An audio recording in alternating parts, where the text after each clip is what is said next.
Big matches announced for Impact Wrestling's No Surrender event next month, plus big matches announced for Impact Wrestling on Access TV next week. In addition to that, of course, it's Saturday, it's Royal Rumble Saturday, and Impact Wrestling's Knockouts champion Mickie James is going to be competing in the 2022 Women's Royal Rumble match. All this and more in today's Impact Wrestling news.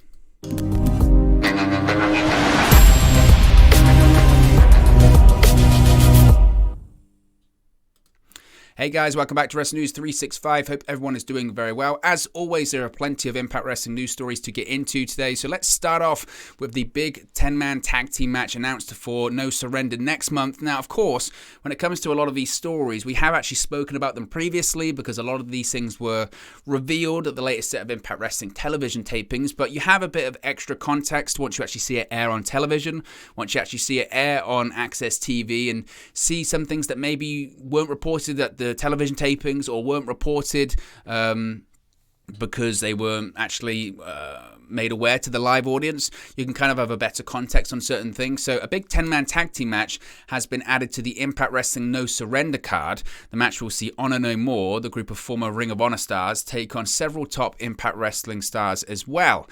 Now the graphic, which you can see on the screen right there, for the Honor No More versus Team Impact match currently has Ring of Honor represented by PCO, Mike Bennett, Matt Taven, Vincent, and Maria Kanellis. Impact Wrestling, meanwhile, is represented by Josh Alexander, Eddie Edwards, Chris Sabin, Rhino, and Rich Swann. Now, we know, of course, this is going to change. I mean, spoiler, but we've spoken about it previously here on the channel, and it's been made quite public on social media that this is going to change. We won't say who's going to replace who's going to be coming out, etc., etc., but the graphic has led to some speculation that Maria Kanellis could actually be wrestling in the match. That isn't going to happen. She's expected, well, she will be replaced by another former top Ring of Honor star based on what we've seen at the most recent set of television tapings. Again, we won't get into that.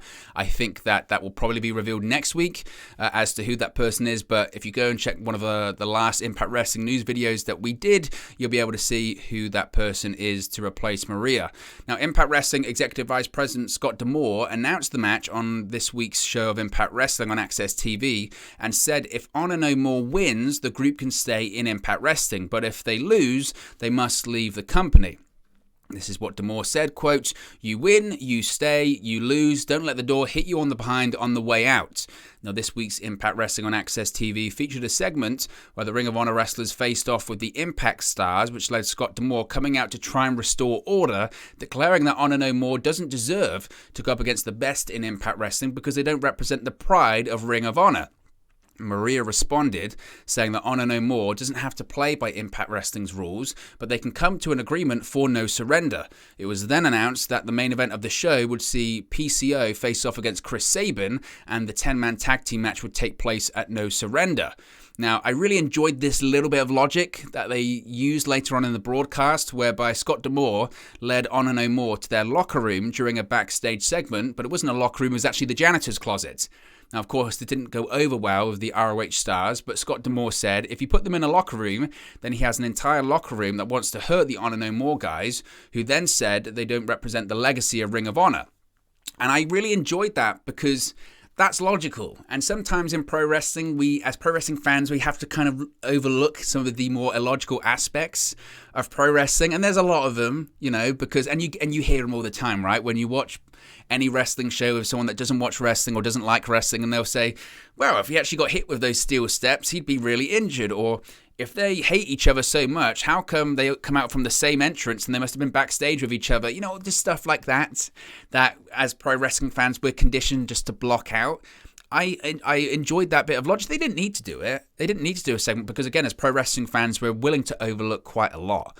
But just the idea of, okay, if this is an invading outside faction, why would they be getting changed in the dressing room with everyone else? That doesn't make any sense. If the rest of the Impact Wrestling roster hates them, how come they're all getting changed in the same locker room, right? So that makes sense, and it kind of just still frames them as this outside entity that's invading Impact Wrestling, even though they've kind of on several occasions said, well, you're not signed to Ring of Honor. Everyone knows you're not signed to Ring of Honor. Everyone knows that, they've said it then, you're not representing ROH or anything like that. But I thought that was And just a little bit of logic that I enjoyed. I did enjoy that. Now, finally, the main event saw PCO defeat Chris Sabin after interference from Maria and the rest of Honor No More.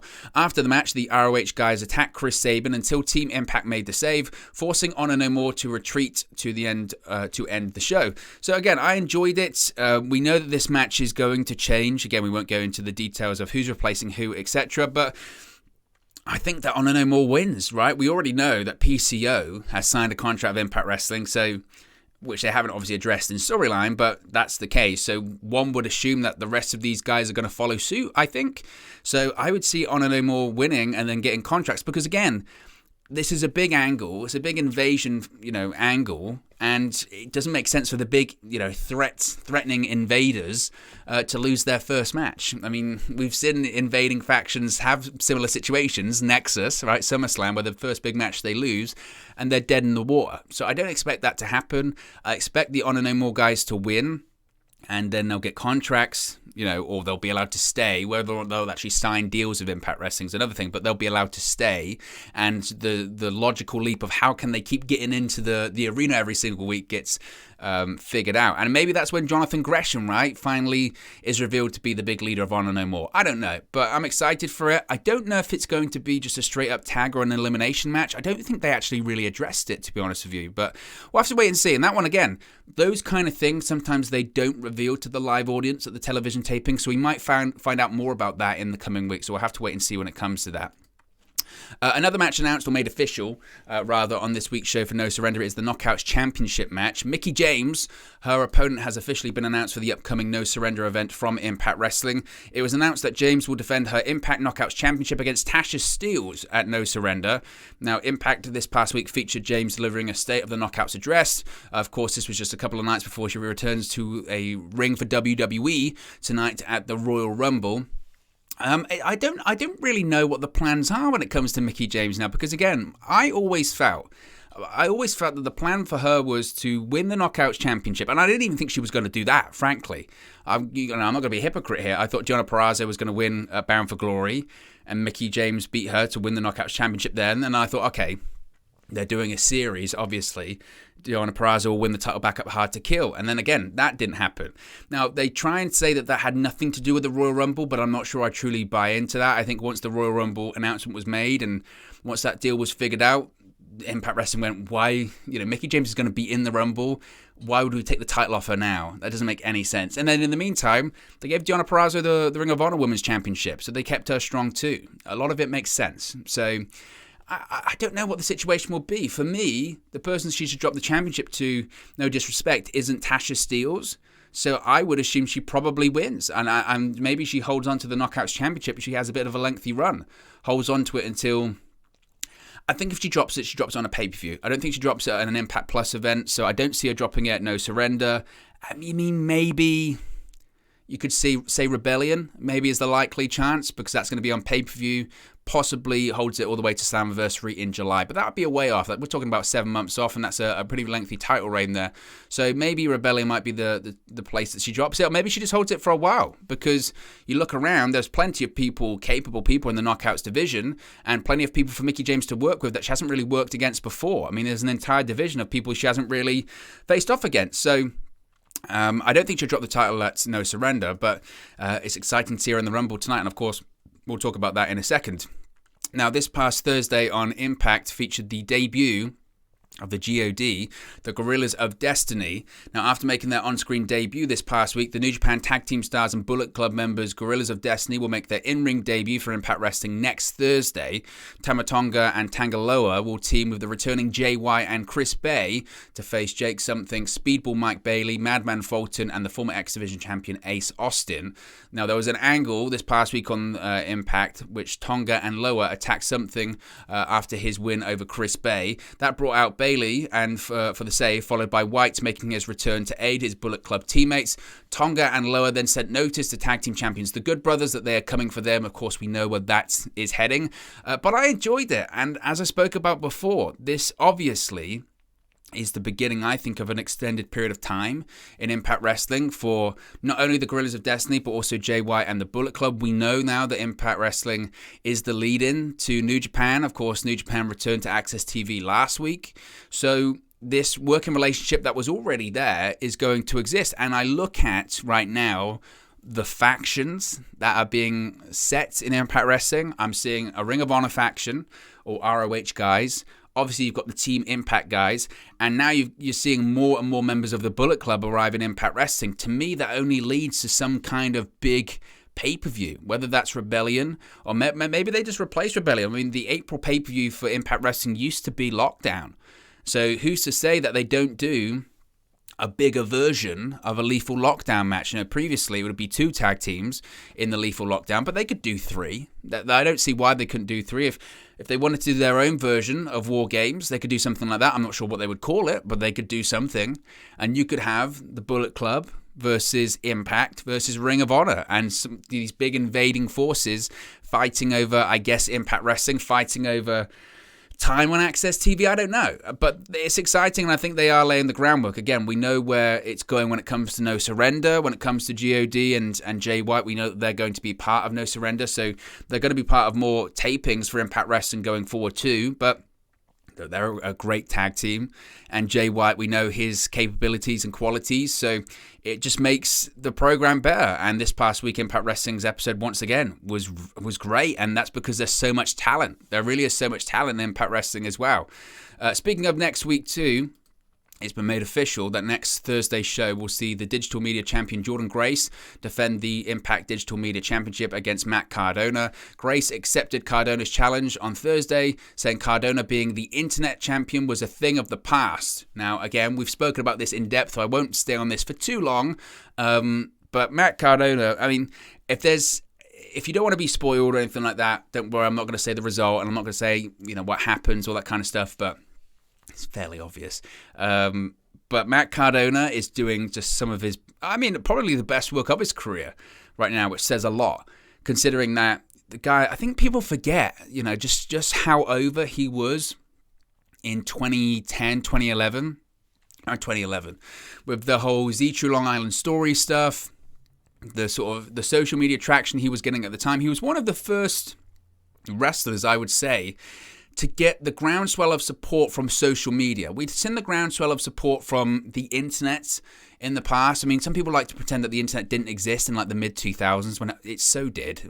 It existed in the 90s. People pretend like it didn't when it comes to pro wrestling. The internet wasn't really a thing back then. Yes, of course it was. It was. Even in the mid-90s, it was.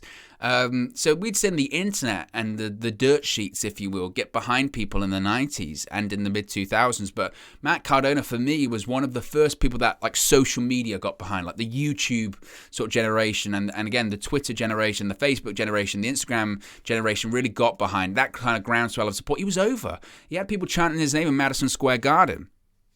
So it was a big deal. It was a really big deal that he was doing all of this stuff. And I think Mick Foley put it best when it came to Matt Cardona. He was a guy that grabbed the brass ring in WWE and then was told to give it back, essentially. And then for however many years after that, nearly 10 years, he just did nothing. Absolutely nothing. You could talk about him winning the Intercontinental Championship at WrestleMania and all that kind of stuff, but it was nothing. It really was nothing. So to be honest, for a while after his release from WWE, he just did the same. He was just still Zack Ryder. And it's only in the last sort of 9 months or so, 6 months, that he started to be something different and really started to blossom. And I've wanted him to bring that version of the character we see in GCW and on the independent scene. I wanted to see him bring that version into Impact Wrestling, and it looks like he's going to, and I'm really excited to see it. Truly I am. Speaking of next week as well, we've got a Ring of Honor World Championship match that's going to take place on Access TV. ROH champion Jonathan Gresham is going to face Steve Macklin. Again, I won't say the outcome of the match or anything like that, but what I have heard is this was arguably the match of the tapings on both nights. A lot of people were raving about this one. Steve Macklin's doing great work. I really enjoy his character. I think it's real. Jonathan Gresham, we know his quality. I spoke about this in the last Impact News video I did, that obviously he hasn't signed with Impact Wrestling. I don't think he plans on signing with Impact Wrestling, at the very least until April next year, till what he sees this new reimagined Ring of Honor looks like. But at the same time, I don't see him making any appearances in AEW or anything like that. Of course, we know that his wife, Jordan Grace, we just spoke about her, is in Impact Wrestling. So I expect him to stick around. And I wouldn't be, again, surprised if he did get involved. He has to almost get involved with the Ring of Honor storyline. But he's a babyface, though, and that's a heel faction. So unless he's going to do a big heel turn, which I don't see him doing, I'm not sure how they pivot into that one. But the match next week, by all account, is unbelievable. So I'm excited to see that. As I mentioned, it's Royal Rumble Saturday, and we're going to see the Knockouts champion, Mickie James, appear in the Royal Rumble. She's going to make history as the first ever reigning Knockouts champion to actually enter a Royal Rumble match. Now, of course, when the announcement was made that she was going to be returning to WWE, be part of the Royal Rumble, she was announced as Impact Knockouts World Champion Mickie James.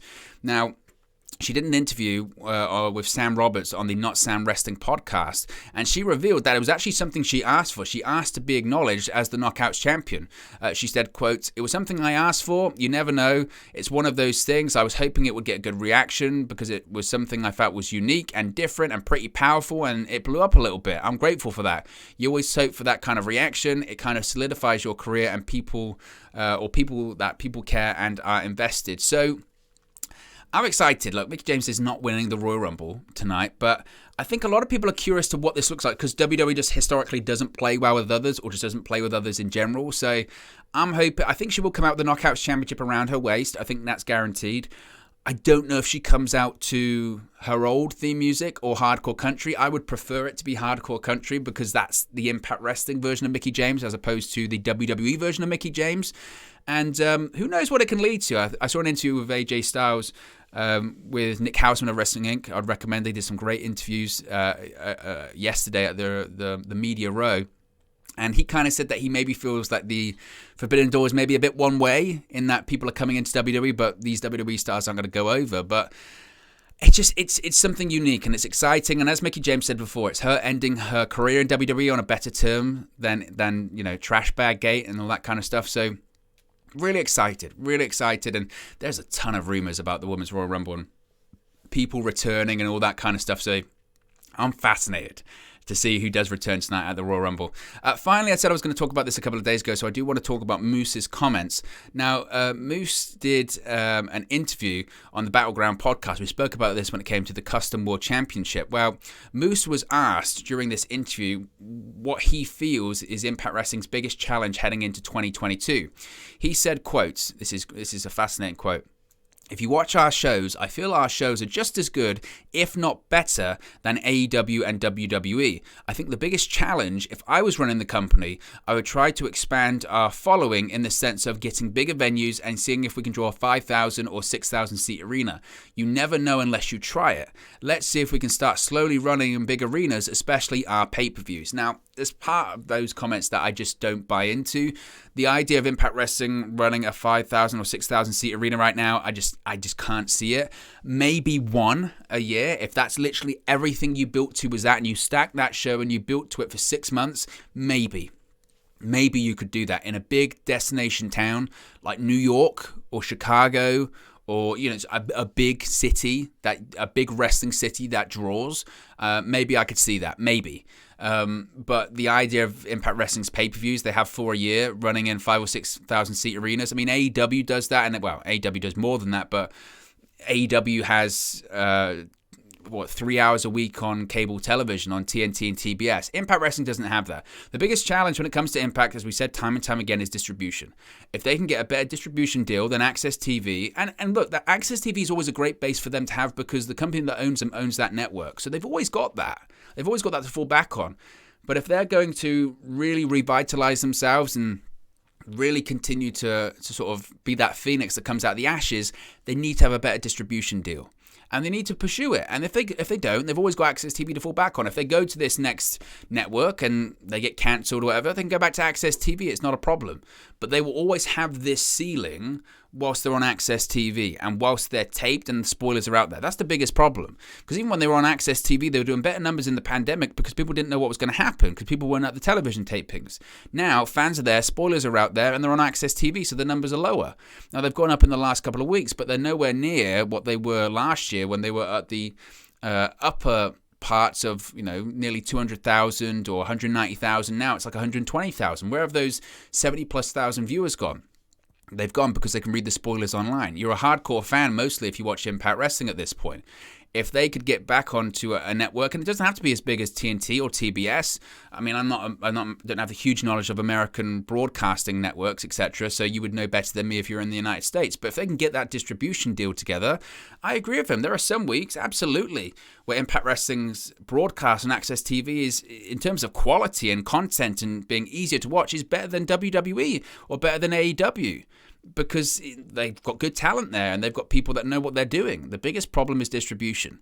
Again, running big arenas, I don't see it. Like I said, maybe one. If you said Slammiversary every single year is going to be an arena that holds, even 6,000, but let's say 2,000, 3,000, something a bit bigger, that's possible. In the right town, with the right card, utilizing your working relationships, sure, I could see that being a possibility. But for every pay-per-view, I don't see that. But who knows? Maybe it could happen in the future. But look, guys, as always, let me know your thoughts in the comment section below about today's Impact Wrestling news stories. Be sure to smash a like on the like button. Be sure to subscribe, bottom right-hand corner. Royal Rumble watch along and post-show tonight. So if you click the subscribe button and click the notification bell, you'll be notified when we go live.